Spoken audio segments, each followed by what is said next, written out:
Donc le paragraphe 3, en chiffre romain, comment fonctionne une pile électrochimique?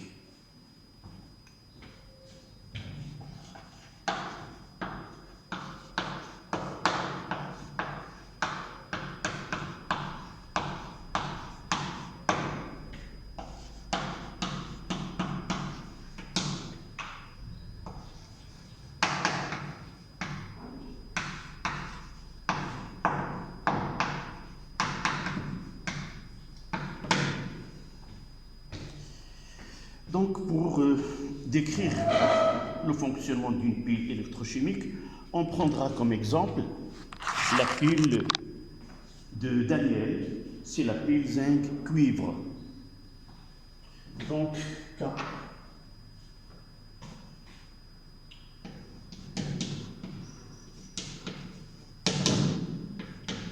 Pile Daniel, cuivre.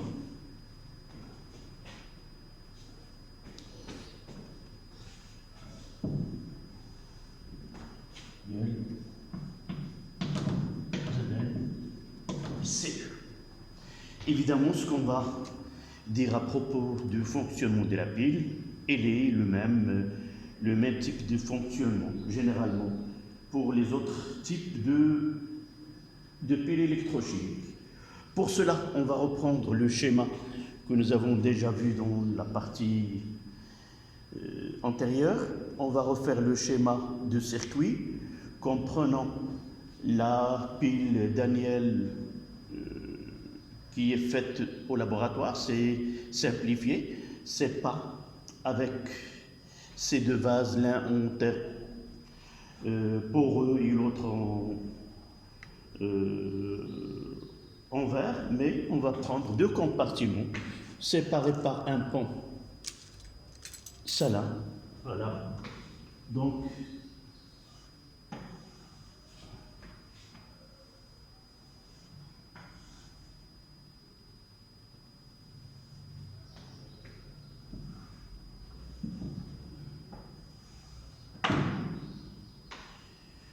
ici,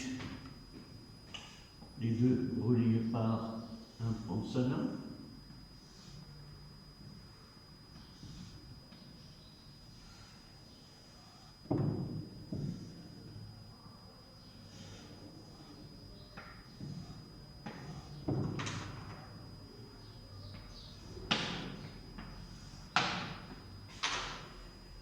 De ce côté-là, l'électrode en zinc, en Zn, là,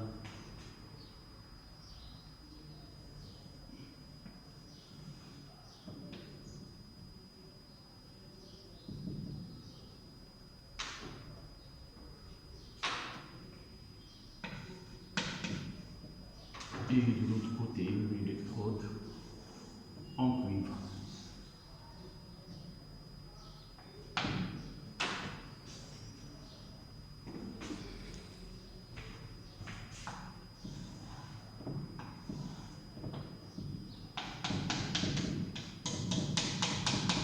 Là, c'est C.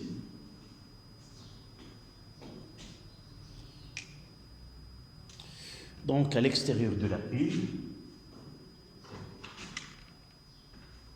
on fera un conducteur ohmique de résistance R et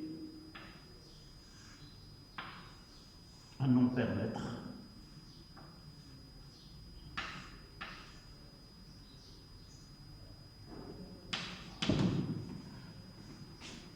Nous avons pu déterminer le sens de courant et la polarité, on va revoir d'une autre manière. Donc là, les électrons quittent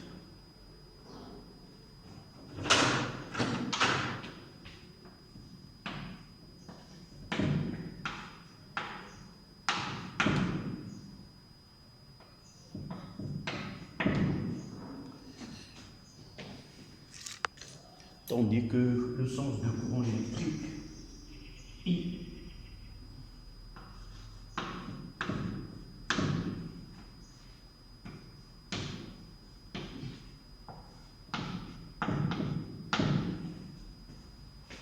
là, une solution saturée gélifiée du KCl, ici.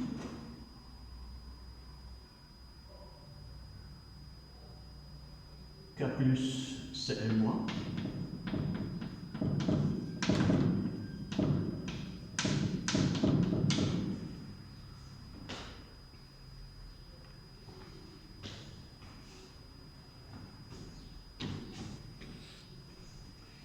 Donc ces électrons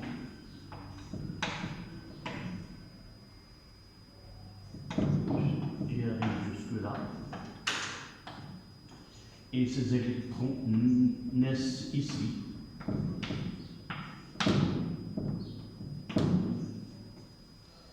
Là, c'est une solution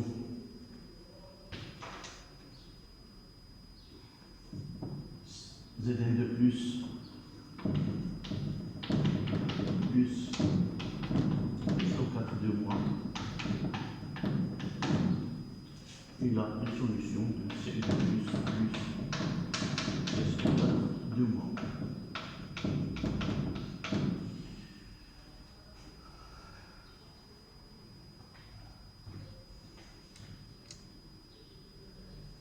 Donc, d'après, une fois qu'on utilise un ampèremètre ou d'une façon générale un appareil de mesure, on relie le pôle négatif, là c'est le pôle positif et là c'est le corps, c'est-à-dire la borne négative. On constate que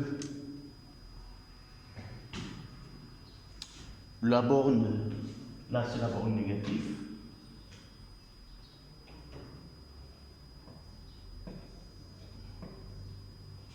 et là c'est la borne positive. Donc à partir de ces constatations, on va essayer de lier la polarité, comment déterminer la polarité, soit à partir d'un appareil de mesure. Là, on peut utiliser un voltmètre aussi. Là, un voltmètre qui est en parallèle ici. Là, ça sera le corps.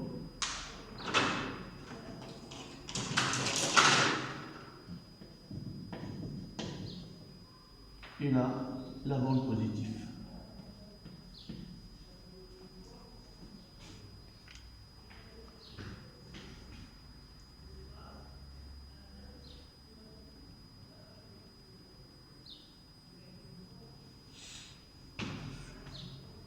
Donc ici, 3,1, comment ça fonctionne? 3,1. On parlera de réaction qui se produit au niveau des électrodes, réaction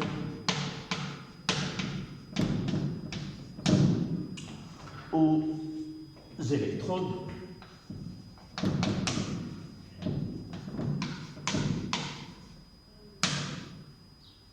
et polarité de la pile.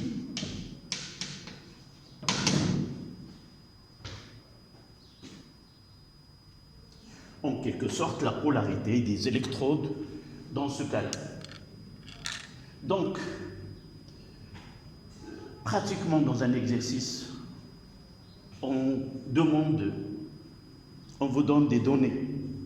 Par exemple, une pile bien déterminée, reliée à un appareil de mesure, soit avec un voltmètre, soit avec un ampèremètre, et on vous donne la valeur algébrique de l'intensité de courant ou la tension aux bornes ou la différence de potentiel aux bornes de la pile. Là, on utilise des appareils de mesure qui sont numériques, digitales, et par la suite, on ne fait aucun souci pour brancher la pile à l'appareil de mesure, et à partir de la lecture, on peut déterminer les deux cas qui se présentent. Par exemple, on branche le COM avec l'électrode en zinc. On constate l'autre électrode est reliée au pôle positif. On lit une intensité I égale à 10 mA. D'accord? Dans ce cas-là, lorsque la valeur algébrique est positive, ça veut dire l'électrode qui est relié au COM, c'est la borne négative. Et l'électrode reliée à l'autre borne, c'est la borne positive. C'est de cette manière qu'on détermine la polarité, de même pour le voltmètre. Donc, la polarité peut être déterminée à partir des appareils de mesure, et de là, donc, on peut déterminer à partir des appareils de mesure. Deuxième méthode dans les exercices, on demande de déterminer la polarité à partir des réactions qui se produisent au niveau des électrodes. Donc on va commencer par réaction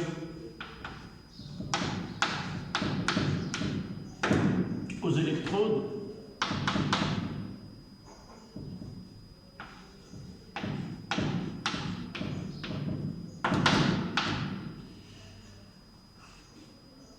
Donc, dans ce cas-là, il nous donne l'électrode reliée qui constitue la borne négative. D'accord? La borne négative.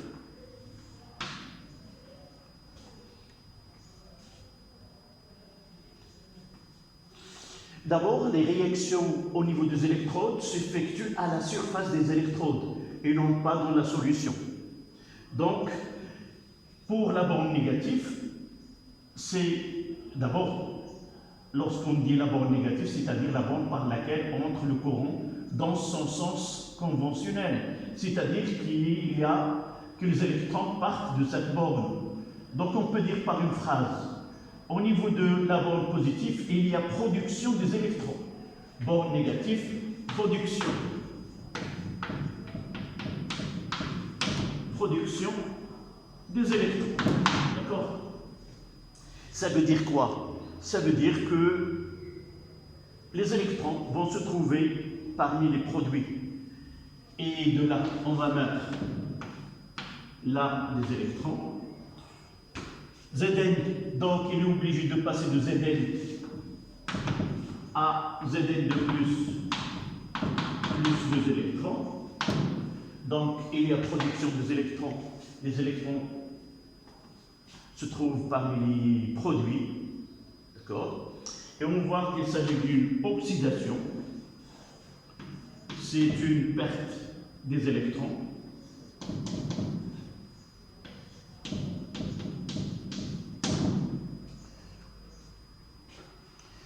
Et on va ajouter ici l'oxydation.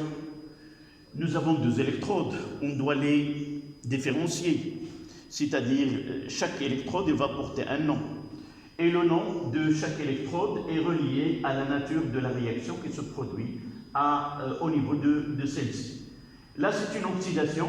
On appelle l'électrode en zinc, c'est une anode. Parce que cette réaction, cette oxydation, on va ajouter, c'est une oxydation anodique.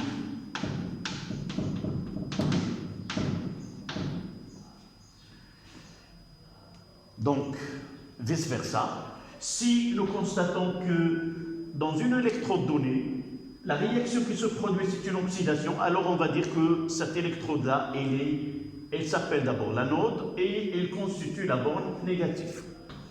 Donc, reconnaître la borne négative, la polarité revient à connaître la réaction ici. Donc, on dira que Zn et l'anode constitue l'anode. L'électrode en zinc et l'anode. Donc, l'électrode en Zn et l'anode.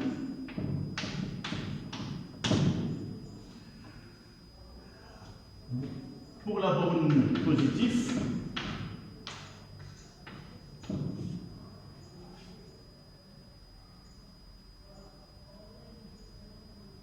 pôle borne négatif, positif là, peut dire que le pôle positif, donc l'électrode, il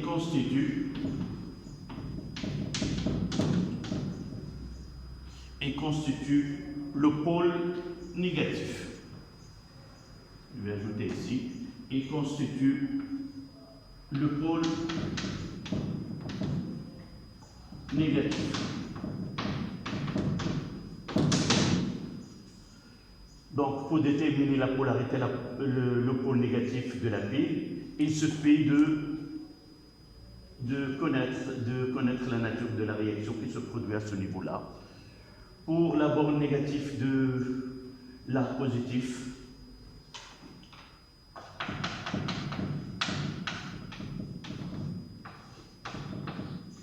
nous voyons ici que les électrons pénètrent donc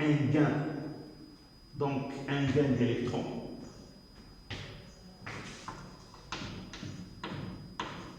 Un gain d'électrons ou consommation des électrons.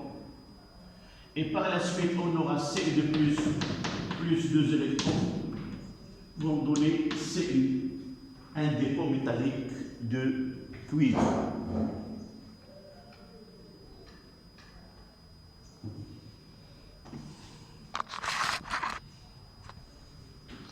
D'accord? Et là, nous voyons qu'il s'agit d'une réduction.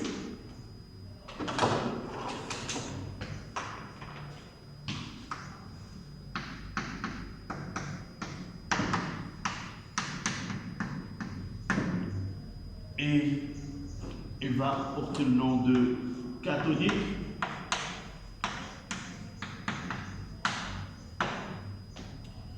Et par la suite, l'électrode en cuivre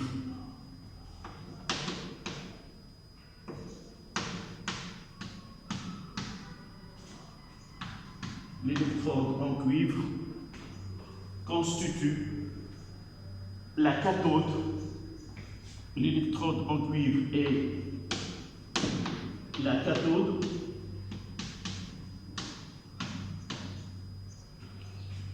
et constitue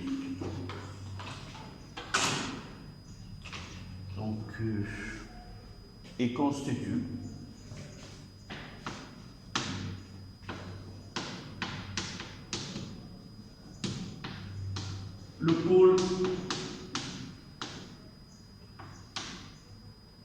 positif.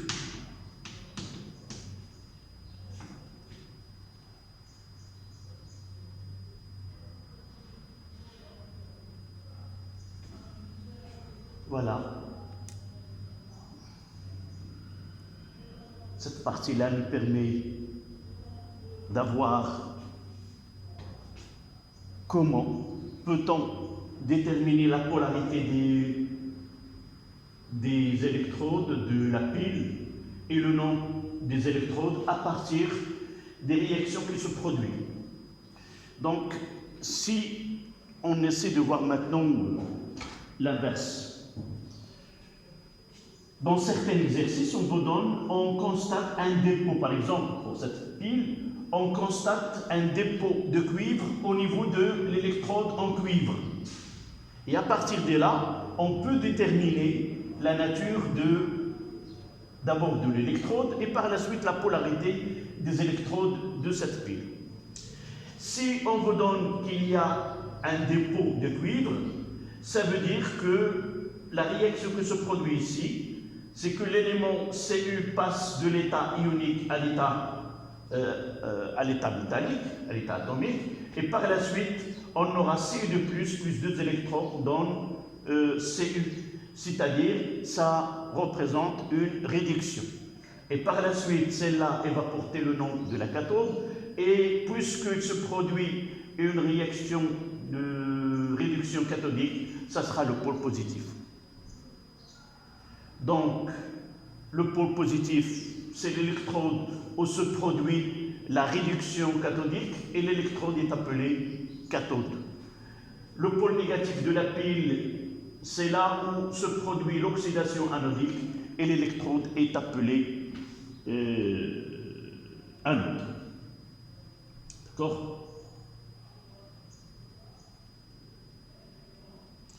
Maintenant, on passe d'après donc les réactions aux électrodes et polarités de la pile, 3,2. Mouvement des ions et rôle de Ponsala.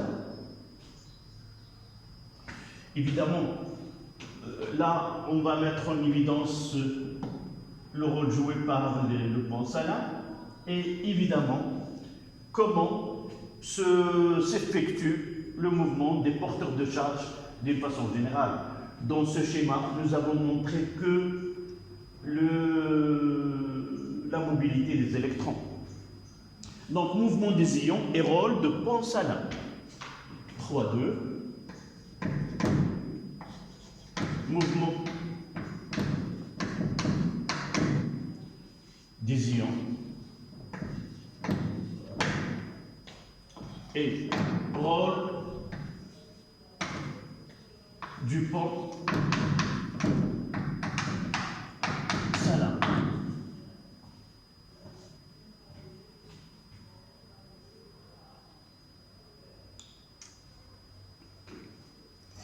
La première des choses, c'est que d'abord, on doit admettre que les électrons ne se trouvent plus libres dans les solutions électrolytiques. C'est-à-dire, dans ce compartiment, dans la solution Zn2+, SO4 ici, jamais on trouvera des électrons, même ici.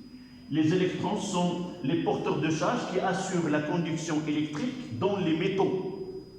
D'accord? Donc, au niveau de l'électrode et dans les fils de connexion, il y a des électrons.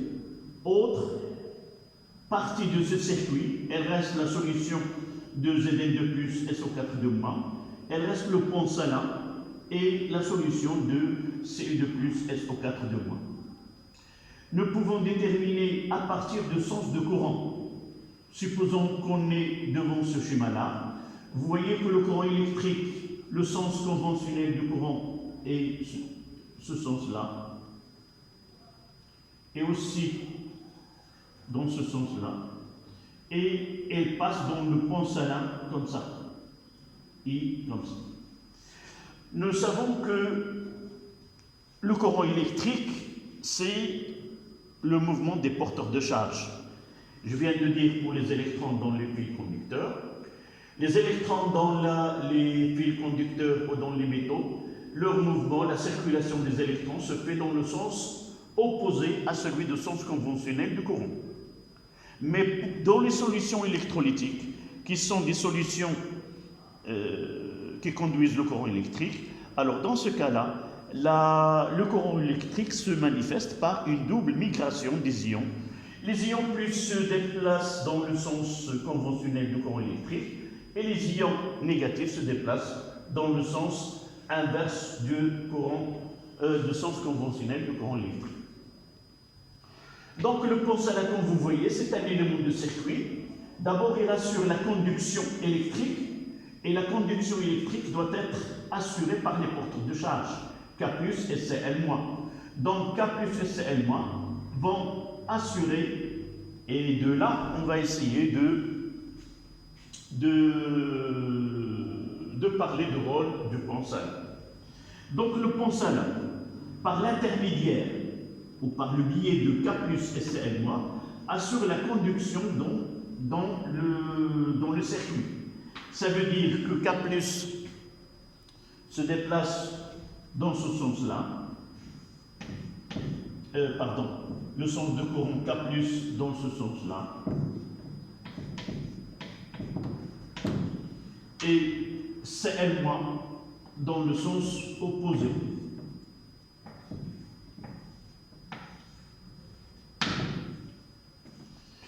Voici le rôle des ions qui constituent l'électrolyte, le chlorure de potassium. Évidemment, dans d'autres piles, on trouvera un électrolyte comme le nitrate de potassium ou autre. Toujours il y aurait un ion qui est positif, un cation et un anion, et le déplacement s'effectue de la même manière. Les anions se déplacent dans le sens opposé du sens conventionnel du courant, et les cations se déplacent dans le sens conventionnel du courant électrique.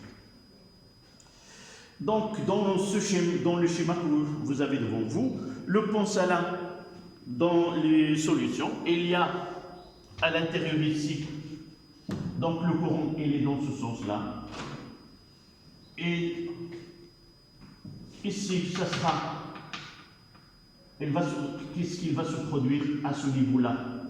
Je vais faire un zoom sur cette partie-là, d'accord? Un zoom. Et dans cette partie, on va essayer de voir ce qui se passe vraiment.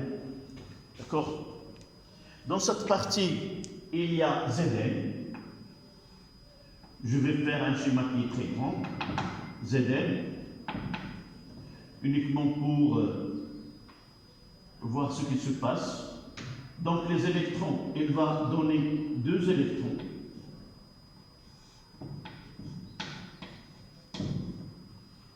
Et elle passe dans la solution ici, Zn de plus. Il sera hydraté. Donc, Zn de plus se déplace dans ce sens-là.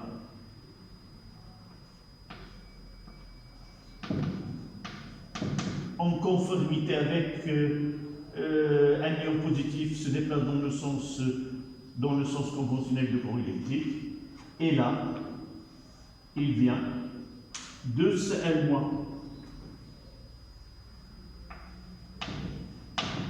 Avec Zn de plus et de Cl-, on constate que l'autre rôle de l'électrolyte qui est dans le pont salin, c'est d'assurer la neutralité électrique. D'accord?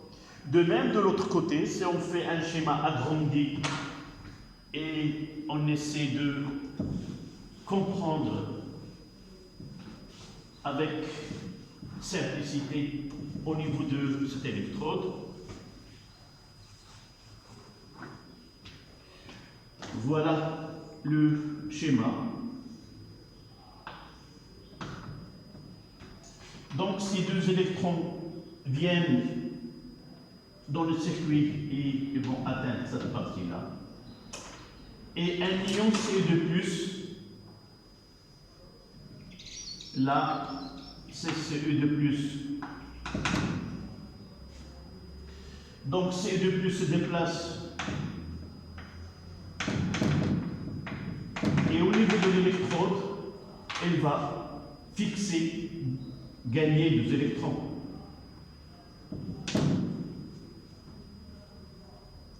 Et c'est pour cela qu'on dit ici, la réaction CZN donne Zn de plus 2 électrons. Et ici, Ce de plus 2 électrons.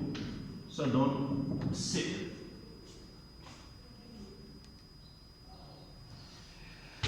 Donc, en résumé, qu'est-ce qu'on va écrire? On va dire que le pont salin joue double rôle dans la pile. D'abord, il assure la conduction électrique par déplacement des ions, c'est-à-dire des cations et des anions qui migrent dans 2 sens opposés. Et en plus, il assure la neutralité électrique. Une petite chose, il faut remarquer d'abord, lorsqu'on parle de la neutralité électrique, l'électroneutralité, c'est-à-dire au départ, avant que la pile fonctionne, nous avons ici une solution de sulfate de zinc qui est une solution neutre. On a dissous ZnSO4 qui est solide, il va nous donner Zn de plus, SO4 de moins. C'est-à-dire le nombre d'ions de Zn de plus est égal au nombre d'ions SO4 de moins. et par la suite on dira que la solution il est neutre. Qu'est-ce que se produit au cours de fonctionnement de la pile? Il y a production des ions Zd2+. Et vous voyez que les ions SO4- dans les deux compartiments ne participent pas dans la réaction qui se produit au niveau des deux compartiments. Donc, au fur et à mesure que la pile débite un courant électrique, on va constater que la concentration des ions Zd2+ augmente et la concentration des ions Ce2+ diminue du fait que Ce2+ se dépose sur l'électrode. Donc, on verra une diminution de concentration de Ce2+, et par la suite, ce phénomène-là dépasse notre programme. Si on a production des ions Ce2+, avec augmente et la diminue, il va arriver un temps où la pile va cesser, de fonctionner du fait que l'équilibre entre les ions à l'intérieur, c'est là on traite le cas simple, mais on n'entre pas dans des contraintes qui peuvent influencer. Donc pour nous, c'est obligatoire que la neutralité électrique se réalise dans les deux compartiments. Évidemment, là, les ions parviennent de Cl-, et là, K+, parce que chaque ion est déposé, se transforme en Cu, et il y a un apport de 2K+. Ici, on aura 2K+. Avec SO4-, on aura la neutralité électrique. Donc, ce qu'on vous demande, généralement, on vous demande tout simplement quel est le rôle que joue le pensalat. Et vous n'avez qu'à dire, le pensalat réalise par l'intermédiaire des cations et des anions une conduction électrique et la neutralité électrique au niveau de chaque compartiment. Donc, les anions du pensalat qui sont Cl-, dans ce cas-là, vont migrer du côté du compartiment où la concentration des ions métalliques augmente au cours de fonctionnement. Donc, les anions migrent vers le côté où la concentration des ions métalliques augmente. Et dans ce cas-là, ils vont assurer la neutralité électrique et les cations de pensalat vont migrer du côté du compartiment où la concentration des ions métalliques diminue et assure ce qu'on appelle l'électroneutralité.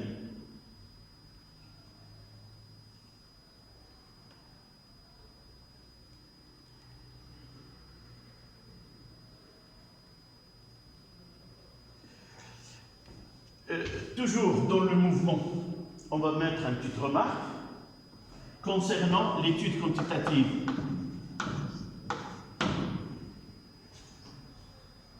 Évidemment, là, il se produit une oxydation, vous voyez là, une oxydation anodique, c'est-à-dire au niveau de l'anode, c'est l'électrode, sa masse se voit diminuer au cours de temps.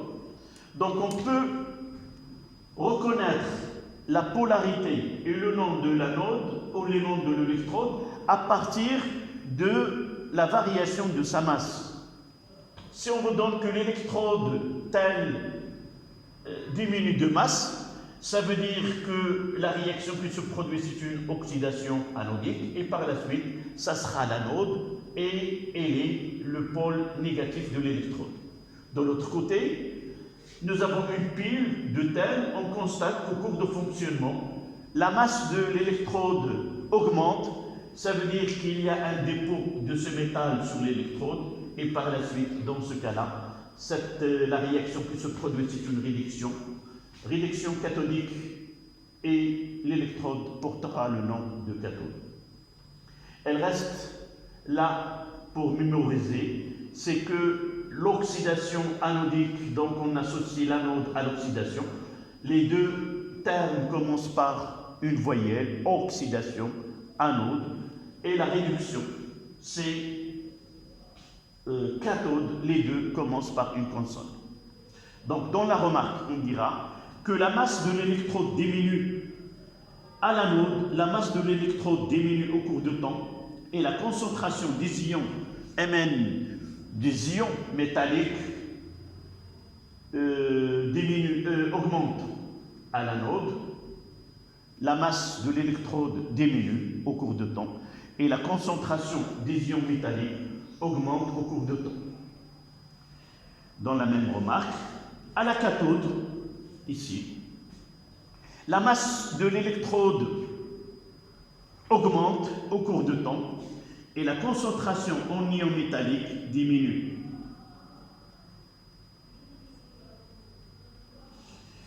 Donc on passe à 3.3.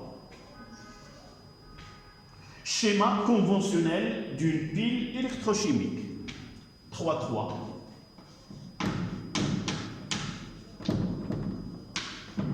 Schéma conventionnel, schéma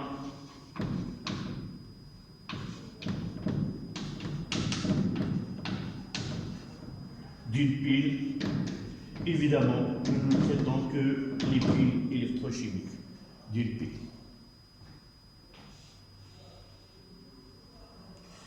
Donc nous avons déjà vu qu'une pile est toujours formée par deux demi-piles. Dans chaque demi-pile, il y a une électrode et un couple redox. Généralement, le réducteur il est métallique et par la suite il joue le double rôle.